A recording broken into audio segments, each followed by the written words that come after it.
తాకట్లో ఉన్న మీ బంగారాన్ని విడిపించి ఆ రోజు ఆన్లైన్ రేటుకి కొంటాం. Sharma gold company. నమస్తే సార్. నమస్తే అండి.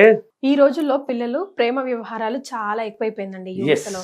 సో దానివల్ల డిప్రెషన్కి వెళ్ళిపోయి ఒకరి ప్రాణాలు ఒకరు తీసుకోవడమా, లేదా వాళ్ళ ప్రాణాలే తీసుకోవడమా, లేదా ఒక రూమ్ లోకి అంకితం అయిపోవడమా, కెరియర్ అంటూ ఏమీ లేదు, తల్లిదండ్రులను వీళ్ళని చూసి బాధపడడం, అట్లా అయిపోతుంది కదా. ఇలాంటి వాళ్ళకి యూనివర్స్ ఏమైనా హెల్ప్ చేస్తుందంట? హెల్ప్ చేస్తుంది చాలా. ఎట్లా? చాలా మంచి క్వశ్చన్ అడిగారండి. ఎందుకంటే ఫస్ట్ యూనివర్స్ పక్కన ఉన్నాయి కొంచెంసేపు. మీరు అడిగిన క్వశ్చన్కి చాలా ఎక్సలెంట్ క్వశ్చన్ ఇది. చాలా ఇప్పుడు ప్రపంచంలో చాలా ముఖ్యమైన క్వశ్చన్ కూడా ఇది. అంటే చూడండి, ప్రేమలో పడుతున్నారు. ఎంత మీ వయసు అనుకుందాం, ఇప్పుడు ఈ కాలంలో 12 వస్తేనే 13 నుంచి పడిపోతున్నారు. విలేజ్లో నేను చాలా చూశాను, నా ఎదురుగానే చూశాను, చిన్న పాపలను కూడా చూశాను.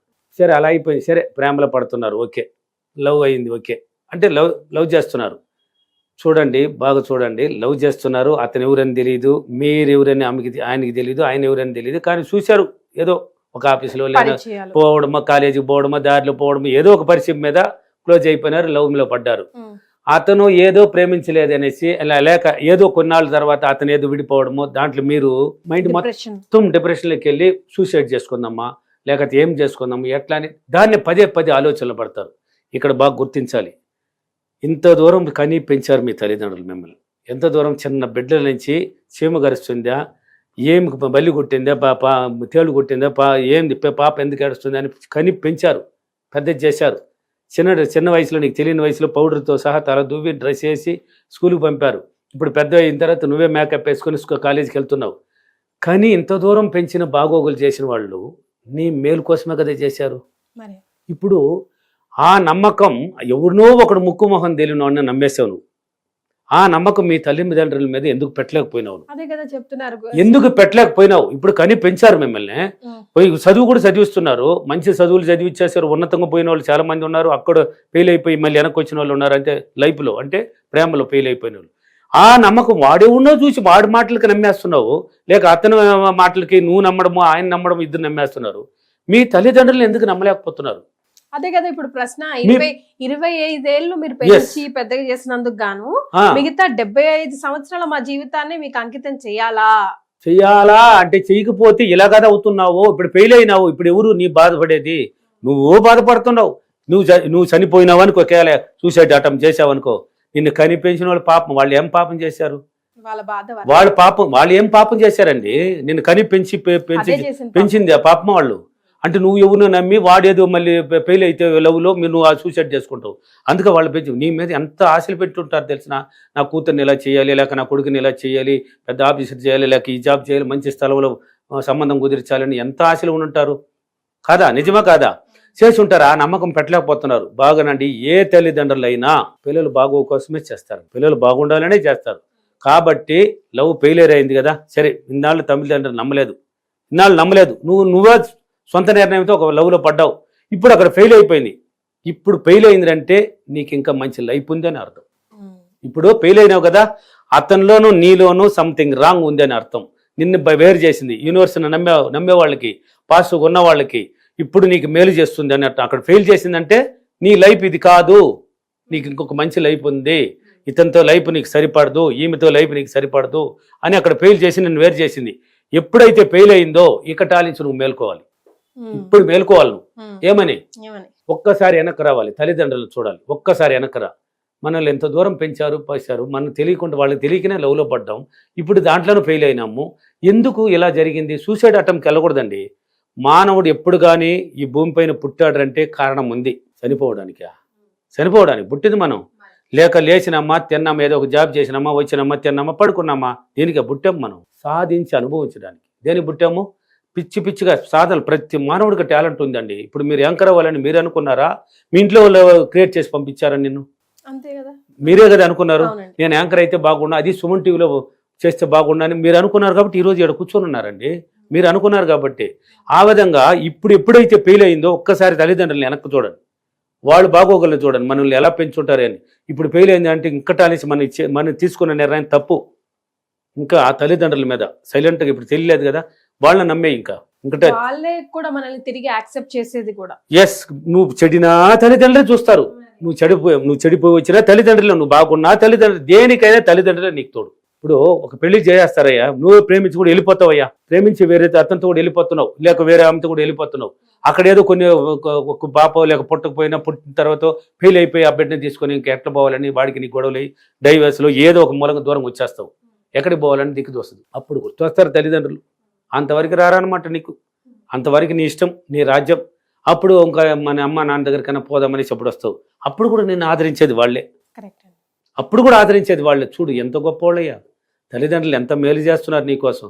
కాబట్టి ఫెయిల్ అయినావంటే నీకు మంచి జీవితం ఉంది అని అర్థం.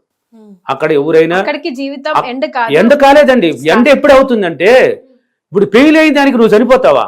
ఈ బాడీని మిగిల్చింది దానికి మైండ్ పరంగా నీకు ఫెయిల్ అయినావు అంటే ప్రేమలో ఫెయిల్ అయినావు, అంతేగాని బాడీ మొత్తం ప్రాణం ఉందండి. ఉందే లేదా? ఎంతైనా సాధించుకోవచ్చు అండి, నువ్వు ఇంకేమైనా చేసుకోవచ్చు అండి. ప్రాణం చంపేయాలి నిన్ను, నువ్వే అనుకుంటున్నావు చచ్చిపోవాలని. ప్రేమే జీవితం కాదండి. ప్రేమ జీవితం కాదయ్యా. ఏందంటే ప్రేమ ప్రేమ ప్రేమ ఎంత మనం అనుకునేది. ప్రేమ అనేది ఎన్నాళ్ళు ఉంది? ఇప్పుడు అదే పెళ్లిళ్ళు అయిన తర్వాత పిల్లల మీద ప్రేమ ఉంది, భర్త మీద ప్రేమ ఉంది, కుటుంబం మీద ప్రేమ ఉంది. ఇదంతా ప్రేమ అండి. ఓన్లీ లవ్లోనే బడి భార్య భర్తలు ఇట్లా కొన్నాళ్ళ వరకు అది. తర్వాత పిల్లలు పుడితే పిల్లల మీద ప్రేమ ఉంది, భర్త మీద భార్య మీద ప్రేమ ఉంది, కుటుంబం మీద ప్రేమ ఉంది, అన్ని మనవడిలో. ఇదంతా ప్రేమ అండి. ఇదంతా ప్రేమ కదా? ఇదేనా ప్రేమ? అక్కడ ఫెయిల్ అయినావంటే విశ్వం నమ్మినావు కదా, విశ్వశక్తిని నమ్మినావు కాబట్టి నేను ఫెయిల్ చేసి దూరం చేస్తున్నది. నీ లైఫ్ ఇది కాదు, ఇంకా మంచి లైఫ్ ఇస్తానని. అక్కడ నువ్వు మేల్కోవాలి. మైండ్నే ఎక్కడ డిస్టర్బెన్స్ చేసుకోకూడదు. ఇప్పుడు బాగా నిర్ణయం కూర్చో, ప్రశాంతం కూర్చో. ఒక్కసారి మీ తల్లిదండ్రులు నిన్ను గుర్తు చేసుకుని ఇది కరెక్ట్ కాదనేసి ఇప్పుడు పోయినావంటే నీకు ఏదైనా ఇవ్వడానికి సిద్ధంగా ఉంది. ఎస్, ఏదైనా ఇస్తుంది. నువ్వు అనుకున్న జీవితాన్ని టార్గెట్ చేసుకోవచ్చు. అప్పుడు ఎలా అడగగలగాలండి? అడగలాలంటే అప్పుడు నువ్వు ఇప్పుడు ఈ సబ్జెక్టులు చూసి వీడియోలు చూసి చేస్తుంటారు కదా, అప్పుడు నేను చేసింది తప్పు ఒప్పుకోవాలి. మిర్రర్ దగ్గరికి వెళ్ళండి, నేను చేసింది తప్పనండి. మిర్రర్ దగ్గర ఎస్, మీతో మీరు అర్థం మీద కూర్చో, లేకపోతే నిలబడుకో. నేను చేసింది ఎన్నాళ్ళు చేసింది అంత పొరపాటు అయిపోయింది. నా జీవితం ఇంకా ఏదో ఉంది అని నాకు గుర్తు చేసి ఇక్కడ ఫెయిల్ చేసావంటే నాకు ఏదో ఉంది, ఇంకా ఆ జీవితాన్ని నాకు చూపించు. ఇప్పుడు నా తల్లిదండ్రుల రూపంలో చూపిస్తావా, ఎలాగ చూపిస్తావా, నీతో నువ్వు మాట్లాడుకొని విశ్వమా నేను మనస్ఫూర్తిగా నమ్మని కొంచెం ధ్యానం చేసి చూడు.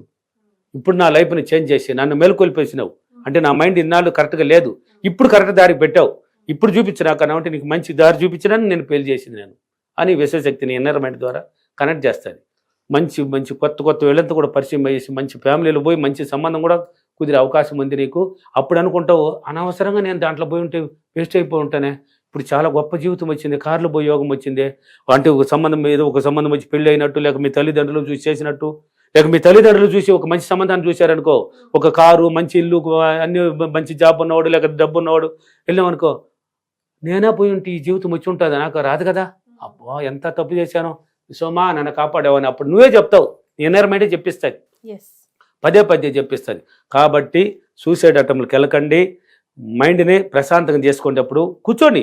నీకు చాలా అతనే గుర్తు వస్తున్నాడు కదా, కొన్నాళ్ళు వస్తాడు. ఇప్పుడు ఆమె లేక అతనే గుర్తు రావడం, మా అబ్బాయికి ఆమె గుర్తు రావడం ఏదో ఉంటుంది, కొన్నాళ్ళ వరకు ఉంటుంది. ఎందుకంటే నువ్వు చేసుకున్న పని అది. అప్పుడు అటువంటి టైంలో కొంచెం సైలెంట్గా కూర్చో, ధ్యానం కళ్ళు పూసుకుని మైండ్ని కంట్రోల్కి తెచ్చుకో. అంటే ప్రశాంతంగా దాన్ని ఒకటి కావాలంటే ఒకటి వదిలేయాలి, ఒకటి కావాలంటే ఒకటి వదులుకోవాలి, తప్పదు అది.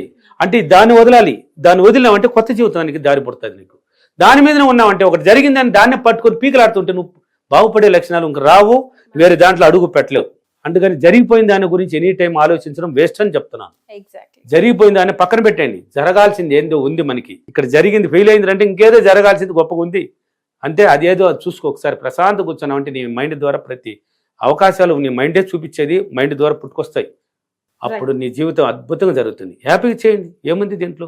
ఎందుకు చనిపోతారు, ఎందుకు డిప్రెషన్లోకి వెళ్తారు? ఏం లేదండి, లైఫ్ ఉందండి, చాలా గొప్ప లైఫ్ ఉంది. ఓకేనా? సో ఈ టాపిక్ మీద ఏం అఫర్మేషన్ ఇస్తారు? ఓకే, నేను నా మైండ్ ద్వారా సొంత నిర్ణయం తీసుకొని నేను ప్రేమలో ఫెయిల్ అయ్యి నా మైండ్ కంట్రోల్కి వచ్చి నేను మంచి గొప్ప జీవితాన్ని మరలా నాకు ఇచ్చినందుకు విశ్వానికి చాలా చాలా కృతజ్ఞతలు. Thank you. Thank you.